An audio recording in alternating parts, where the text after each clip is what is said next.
Good afternoon. My name is Marshall Madical. Today I'll be discussing music's impacts during the stages of grief. We often say music soothes the soul, but for someone grieving, it means something deeper.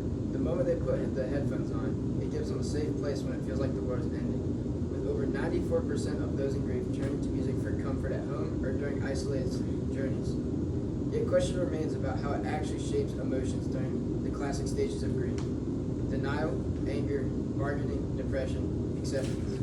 Diana Bowery, a psychologist with a PhD from Victoria University of Wellington, presents music can foster bonds between people and communicate values and identity, demonstrating a connection between different types of music and the levels of social connection.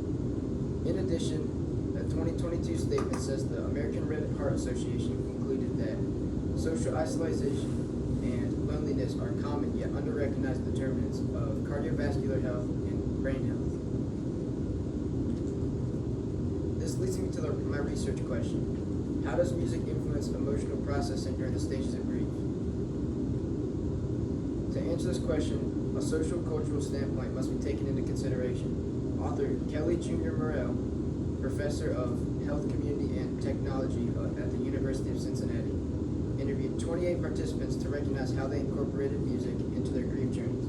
Participants reported using music to recover lost connections with deceased loved ones, build a sense of co-presence, regulate both positive and negative moods, and host feelings that help them cope with sadness.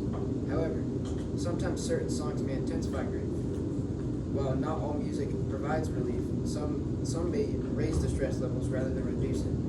Music can be a huge help to remember the loved ones who have passed away, help with the healing process during mourning and loss, and emotional regulation. Furthermore, Laura DeMaio, a board-certified music therapist who has spent over 16 years working in hospice care as a bereavement manager and grief choir leader, found her 2017 study that 94% of participants intentionally used music during their grief journey, highlighting unique roles for music that align with the dual processing model of grief by allowing them confronting loss and restoring daily life. A scientific lens must also be considered. Grief is a distressing and universally encountered phenomenon among most people. It is a common natural response to loss, more particularly regarding a loss of a close friend or family member. Lindsay Warrenberg, a PhD researcher at Ohio State University, presents the idea that grieving music aligns with overt emotional displays such as crying or turmoil. In return, this can help externalize and process intense grief emotions. Furthermore, Warrenberg states previous research often lumps sad music together, but Warrenberg argues it supports separate states, melancholy versus grief, unfolding varied responses to sad music, while some may find it comforting or positive.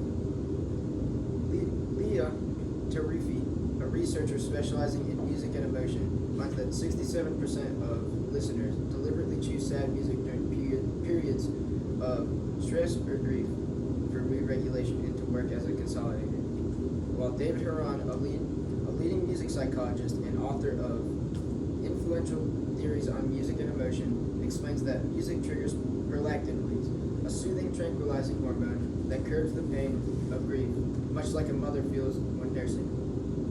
For a person who has just lost a parent or a close sibling, such music can feel like a safe embrace that mirrors the inner turmoil, letting tears flow freely and helping them feel less alone during the pain of loss, hosting the release of raw emotion and a gentle sense of shared humanity. Individuals experiencing grief must actively use music as a coping mechanism to process emotions and protect their mental well-being. After recognizing the complexity of this issue, I developed two potential solutions. Firstly, listening to music freely, with a custom curated playlist pertaining to the mood. Limitations. Firstly, according to Morrell et al., authors of Uses and Gratifications of Music and Bereavement, a qualitative inquiry, not all individuals respond positively to music during these grieving periods. Some may trigger painful memories and intensify emotional distress rather than relieve it. Secondly, access to appropriate music or the technology and subscriptions to play it may be limited, particularly within those who have worsened economic situations. Implications. Music should be incorporated into grief support programs. as a simple, low-cost tool to help individuals process emotions, regulate mood, and reduce reduce isolation. Counselors and organizations can encourage the use of these custom curated playlists to support mental well-being during grief. Solution 2. Since the list of limitations outweigh the implications, I developed a stronger solution: dancing freely to music. According to Courtney Perks, a veteran medical and health writer, dancing freely to music allows for emotional release through movement, helping to process grief by express feelings non-verbally. Studies show rhythmic movement reduces cortisol levels and increases endorphins, providing relief from sadness. Limitations. Firstly, physical limitations. Not everyone can dance freely due to mobility issues or health constraints. Secondly, emotional barriers. Some may feel self-conscious or unable to let go in front of others, limiting the effectiveness. Implications. Widespread integration of dance therapy in grief counseling can lead to more holistic healing approaches. I urge grief support centers to incorporate free dance sessions and encourage individuals to create safe spaces at home for movement-based mourning. Researchers published through PubMed found that music supports emotional expression, mood regulation, and social connection during grief, which is reflected in the data presented.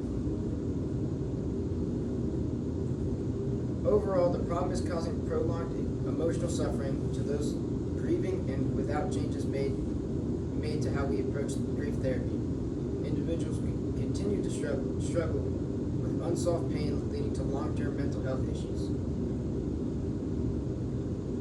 Evidence used to develop my argument came from these sources. Thank you for your time. Okay, we'll get started with the questions. Okay, your first question: what information did you need before you began your research, and how did that information shape your research?